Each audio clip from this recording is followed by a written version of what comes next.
Man, there was some crazy shit that happened on tonight. Let's talk about this.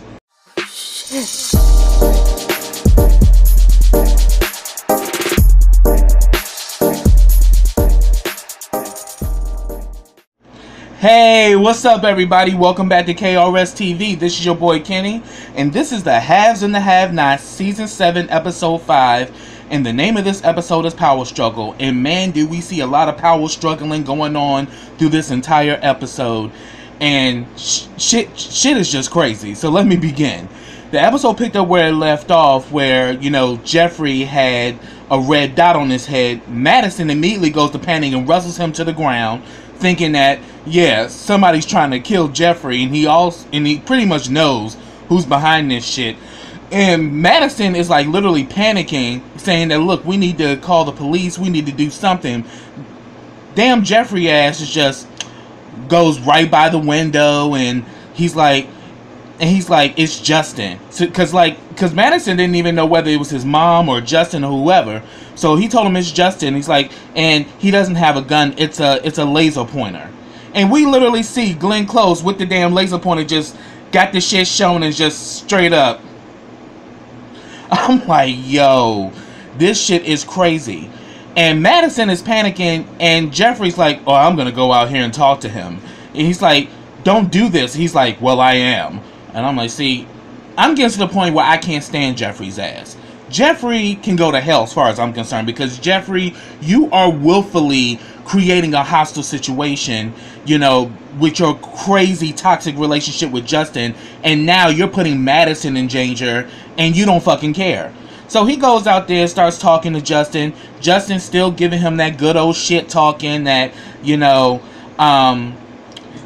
he asked him, like, yeah, and you, because they start going back and forth, and he tells him, Jeffrey tells Justin that, yeah, I know about what you did to Madison, that was messed up. And he's like, I didn't do anything to him. He's like, you need to stop this, and you need to stop it now. And then Justin's like, I'll stop it if you come home. And I'm like, see, he's already letting you know what it is. He's like, and then he's saying, like, you're in love with me, why do you keep denying it? Because the bitch is crazy, and obviously we already know Jeffrey likes this shit. He likes the drama, and he likes all this craziness that comes with Justin. I mean, he's Veronica's son, so he got it honest. He likes that crazy shit. But then there's moments where he kind of backpedals and be talking about, oh, I don't like this, you need to stop, and it just gets on my nerves. And he pretty much literally told Jeffrey to his face, I'm not going to let him have you. So you just blatantly threaten Madison's life, that I will kill him before I see the two of you together. And he was saying that, I can't do anything without you, and, the same type of domestic violent type of language, I'm nothing without you, and you're everything to me, and I'm not gonna make it without you, and all of this shit. And then afterwards, Jeffrey goes back into the house. Madison is still freaking out, saying, you need to get a restraining order because I'm getting one the first thing in the morning. And he's like, yeah, okay, fine. And he's like, he's still out there. And he's like, I don't care. He's like, well, I'm going to call the police. Be my guest. I'm like, oh, really, Jeffrey? So you know that this crazy son of a bitch is doing all this crazy shit, and you're still going to take sides with Justin? Jeffrey's done in my book.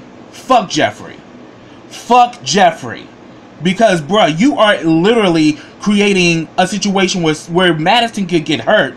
Like, the man vandalized his car, hit him upside the head, and doing all this crazy shit, and yet you're still defending Justin. You know what? Let me move on, because Jeffrey really pissed me off, and I'm like, fuck Jeffrey. And Madison, if you got any damn sense, you get the fuck away from Jeffrey, because now you in this situation, and you're really starting to see how far gone Jeffrey really is when it comes down to Glenn Close, aka Justin. So then we get a scene at the Iron Bone. Candace goes there to meet Mitch, and there's immediate racial hostility when she comes into the bar, because his cousin's like, what do you want? And she's like, well, I need to speak to Jim. And I was like, I need to speak to Mitch. So Mitch comes and they talk, and she was like, dang, you know, they still don't like black people? What the hell? And they go back and forth, and she tells him that she needs a lot of money. And he's like, you know, I have some money, but I don't have a lot of money, you know. But she's like, well, the thing is, I have money, I just can't get to it. And she talks about the joint account that Benny has with Hannah, and that there's $8 million. And, you know, but he says it's a joint account. But then Mitch mentions, oh, you talking about that $8 million. And he's like, so what you know about it? She's like, I've heard, you know. And then she tells him that, you know, my mom took Benny down to the bank, and my mother was going to give the money back to the Criers, but Benny didn't sign, you know, and I need you to convince him not to sign, you know. And he pretty much lets it be known, like, Candace, your brother is at the risk of being taken out by 2 families. And he's like, you need to give that money back to the Crier. She's like, I ain't giving shit back to Jim Crier. She's like, I can handle him. And then he refreshes her memory. Do you really want to know what really happened to Benny? And he was like, she's like, what do you mean? And he tells her, Jim Crier put a hit out on your brother as a warning to give that money back, and he's going to continue to send people after Benny until he gets that money back. But so she was like, I'll tell you what, you handle Benny and I handle Jim Crier. I got this under control. But then she was like, I can give you but you know, if you help me to get this money, I can give you a few hundred or whatever. And he was like, yeah, sure, Candace. And she's like, well, it seems to me you need it. I mean, after all, you do need a new car. And then he offered Candace a drink, and he was like, oh no, I don't get drinks from people that look at me like that. You know, because you can just see the dude behind the bar just had pure hatred in his eyes, like, this black bitch. And he didn't even have to say it, his eyes just told it, of how the way they were just giving all of this racial hostility towards Candace. Candace knew what was up. So then afterwards she leaves, and then Mitch's old stupid ass cousin starts talking shit like, yo, what the hell are you doing, Mitch? You know how Uncle Vinny is about this. We don't cater to the kind and all that shit. And she was like, first of all, that's Candace Young. Mama Rose said it was okay for her to come here, so chill the fuck out. He's like, oh, is that Candace Young? Oh, she hot. I want to hit that. Oh, you don't like black people in public, but you don't mind tasting some brown sugar behind closed doors. You know, that same racial bullshit. Yeah, we racist out in public, but in private, we want some of the chocolate. And he was like telling me, like, man, that girl will wear your ass out, bro. You ain't ready for that. He's like, well, I'm the stallion and all this shit. And he asked him, have you ever been with a black girl before? He was like, no. He's like, well, trust, bro, you're gonna need a lot of practice, you know, to even think you could actually, you know, deal with a black woman and all that shit. And he was telling them, like, look, y'all need to be nicer in here. So you can just see that the Malones have this big racism that just permeates the family. Because even Mitch saying that, yo, dude, that was racist as fuck. And yeah, you may be talking all that shit, but you still hung up on Candace. You still want her. So obviously Candace done put it on to you as much as you want to deny. So we saw that go down. Then, now I'm going to talk about Veronica and her Al Green, you know, remedy of, you know, grits.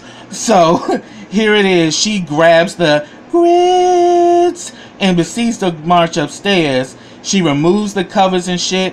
And then all of a sudden, you know, RJ still on his shit like, man, you gonna do this shit again? He's like, oh, what the his ass jumped out that bed quick. She's like, are you hungry? I brought grits. And he's like, yo, you want old school motherfucking crazy. Like, hell nah. He's like, have you lost your mind? And she was like, I told you to get the hell out of my house, didn't I? He's like, with pleasure. I'm getting the fuck up out of here, bitch. You crazy as shit. And she's like, and I know you stole my jewelry. And she's like, and I want it back here by noon tomorrow. You know, come on. You know, You up there thinking you a man. You ain't nothing but a little boy. Get your little ass out of my house. You know, up in here thinking. And then she starts, then she talking big shit. She getting back in the bed. Now the RK and got his shit and got up out of there. You know, serves you right, RK. You know, it is what it is.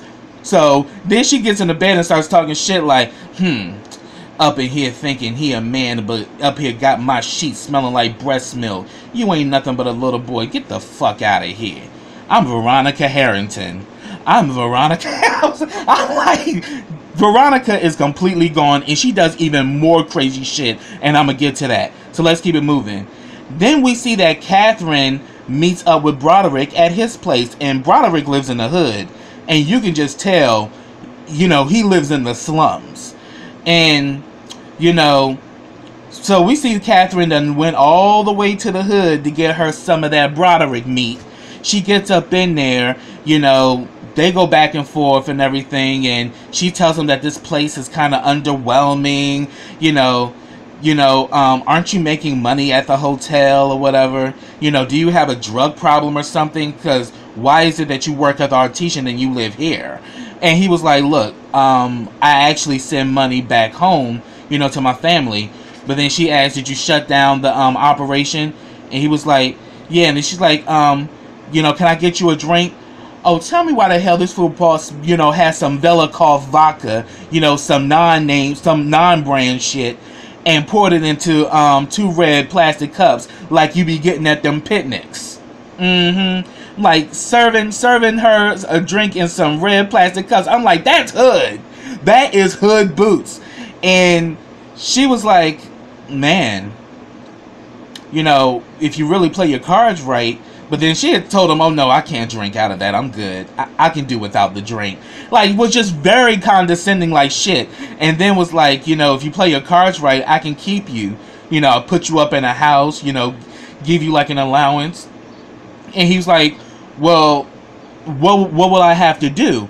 And she said, me. I'm like, oh, Catherine, you on some straight pimp shit right now.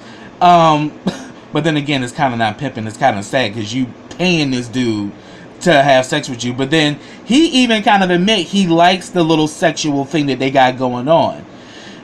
She was like, look, I'll, you know, maybe do a rain check because, you know, I'm not getting in that bed. And I'm like, but boo-boo, you dick hungry, so you might as well. But she flipped it though. And she was like, could you walk me to my car? Have you ever seen a $2,075,000 car? And he was like, well, no. He's like, well, aren't you in for a treat? So she decides she gonna get the D in the backseat of her car. I'm like, wow, Miss Catherine is just doing the most. Then we get to the scene with Wyatt and Sarah. Wyatt is a junkie motherfucker, and we all know that. But his junkie has now reached an all-time high. He's panicking. He need money and everything. And, you know, he's like, I need something. And she's like, you need to calm down, Wyatt. And then, you know, she was saying that you said you're going to give me some money. Why you lying to me? I'm tired of people lying to me. And she's like, well, I got some pills. And he's like, well, fine. And she, you know, she gives him these painkillers. He literally takes the whole bottle. He's like, let me get a drink. She's like, what? He's like, let me get a drink. Are you hard of hearing? And she's like, you can't take alcohol with those. They can kill you. And he's like, man, it's nothing. Like, I know me. I know what I can handle and all that shit. Like, yeah, sure. Where you almost OD'd on that pure Colombian. And for a minute, we all thought you was dead. But then, turns out your sorry ass was alive. But then, he ends up going into the bathroom. And then, George shows up with 2 police officers. And she tells him, I have Wyatt.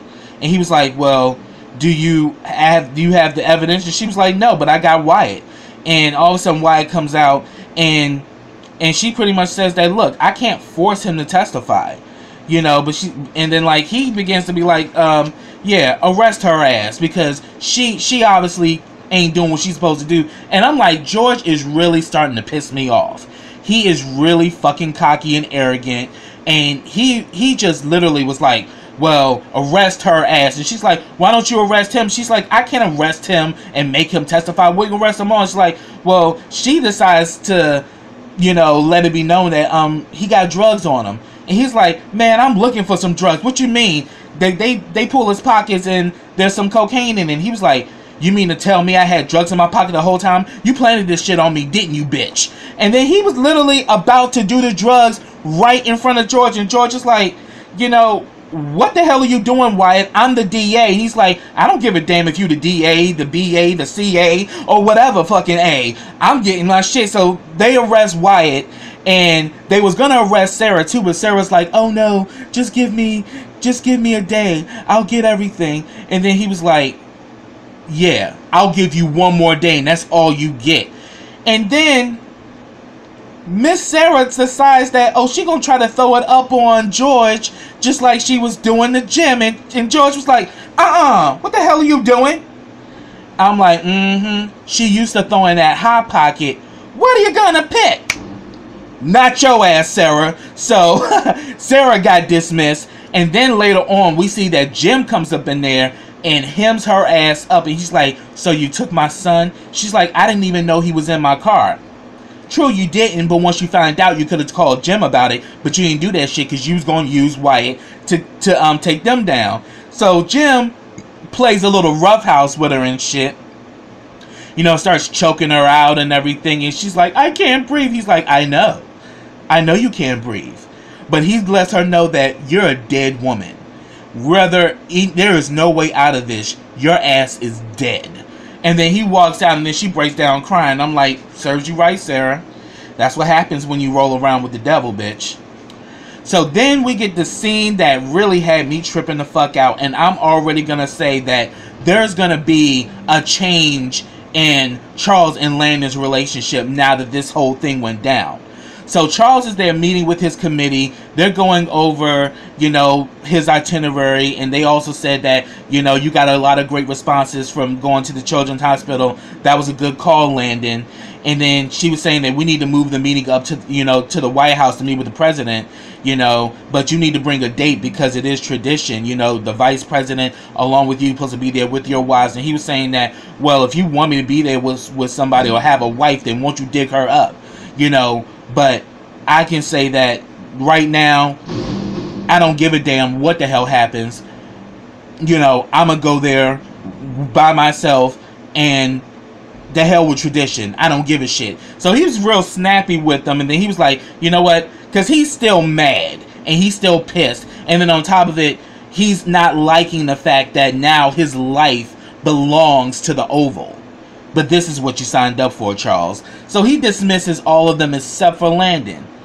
So then all of a sudden he walks up onto Landon.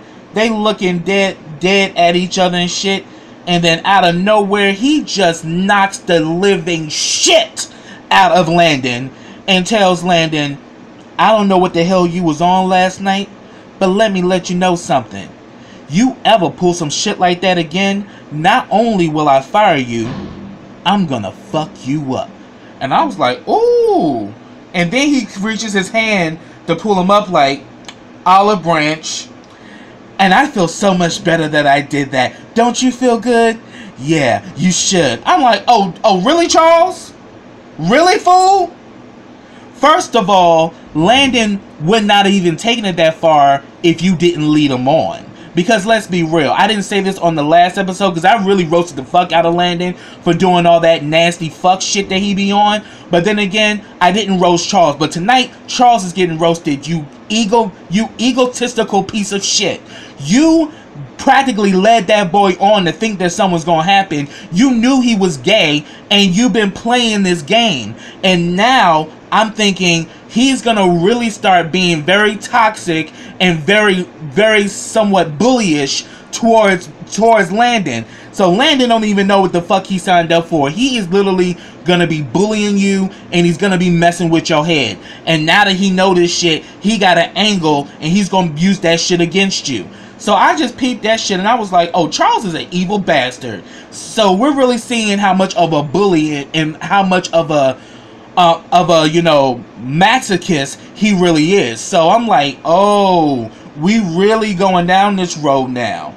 So it's about a matter of time to see how that's gonna play out. But I'm already seeing shit ain't looking good at all because he really did that. And I'm like, you know, I just need to get that off my chest. Oh, really? Yeah, we're gonna see how this shit gonna play out, because I'm already seeing right now he gonna really start fucking with Landon now. So then we get a scene with Veronica, and this is the bullshit. Veronica comes down to her little, and I have to admit, that red dress, she looked good in that shit. She looked real clean and looked real beautiful with that red dress. You know, devil in the red dress. So here it is. She comes down and the door rings. She literally walks past the door and calls Alice. And she's like, don't you hear the door ringing? Do you want to get that? And Alice was like, no. And she's like, excuse me? She's like, I need to let you know something. Not only am I quitting, I'm suing you for a hostile work environment. And I got it documented. And she's like, oh, really, bitch? You really think that, you really think that you got the gall to come after me? She, like, takes the letter, rips it up, like, I don't give a fuck, bitch. Fuck you. You ain't shit anyway. You can't even clean half the damn time anyway with your blind ass and all this shit. And Alice lets her know that, sweetie, power lies.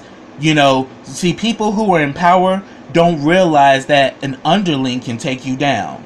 The person, because she says, I know a lot of your secrets. I know a lot of everything. You'd be amazed how much I actually know. So I'm like, oh, Alice about to give Veronica a taste of her medicine. Bring it on, Alice, because I'm getting sick of her ass, because she's doing too damn much. So she pretty much then she was about to leave, and then she says, oh no, go to the back door. And she's like, again, a hostile work environment. And Alice went out the front door any fucking way. I'm like, she done with your ass, Veronica. And she's about to come for your ass. Because you remember, when Veronica went downstairs and the FBI was sitting in the house, Alice let their asses in. So she probably going to start giving info to the FBI. And you already done pissed off the FBI guy in the hospital when you clocked him for being a drug addict and told him he needed to get his fix because you're starting to create a puddle on my floor. So yeah. Alice is about to really do some shit.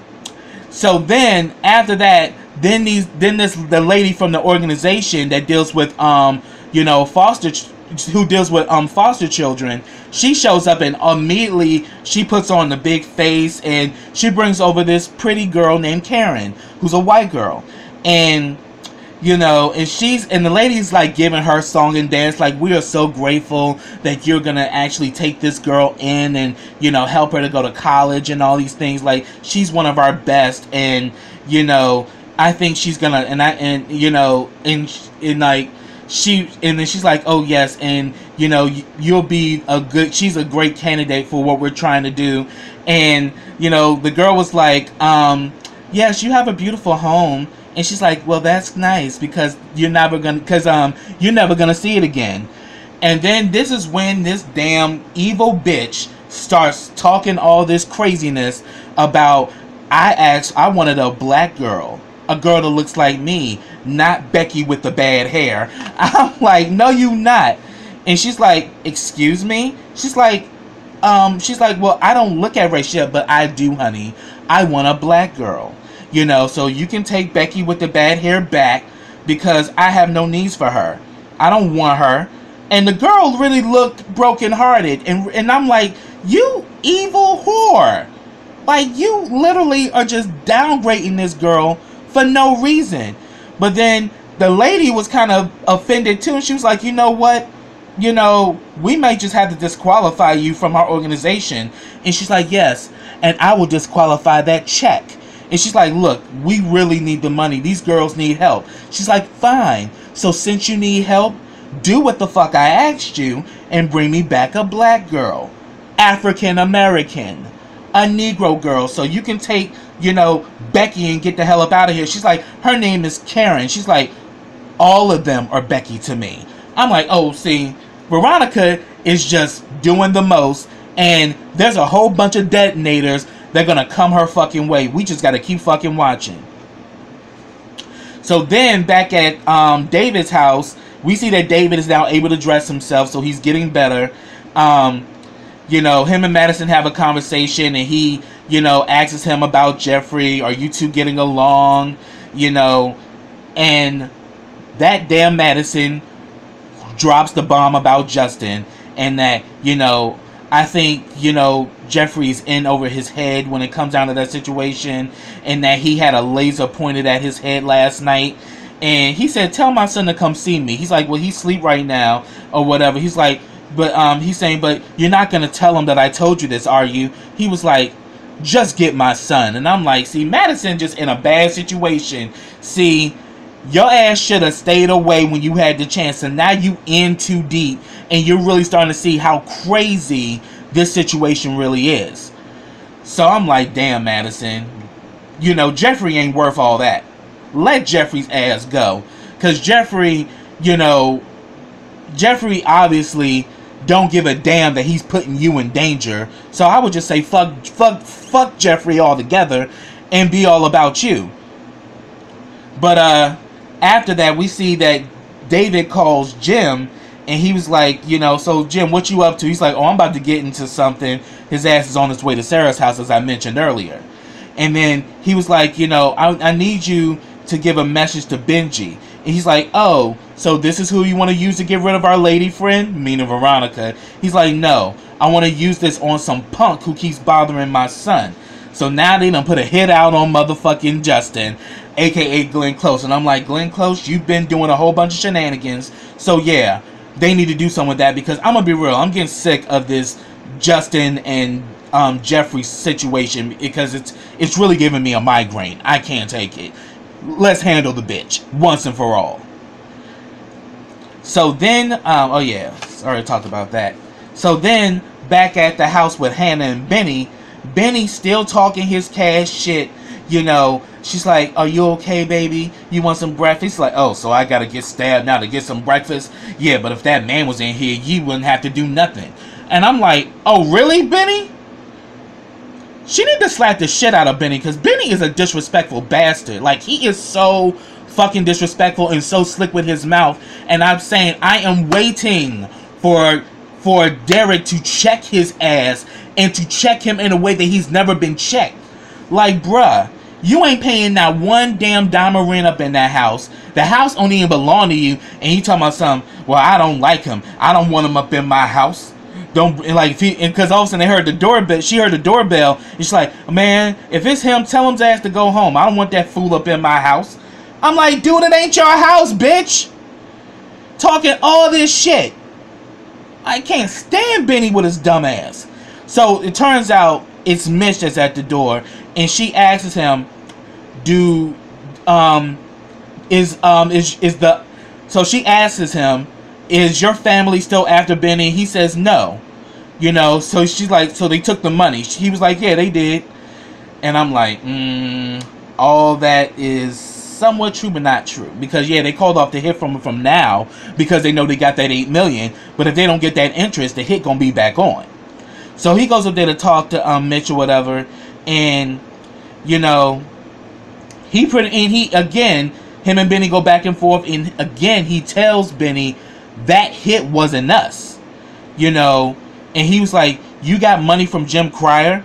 And he's like, well, how would you know about that? He says, family ties, man.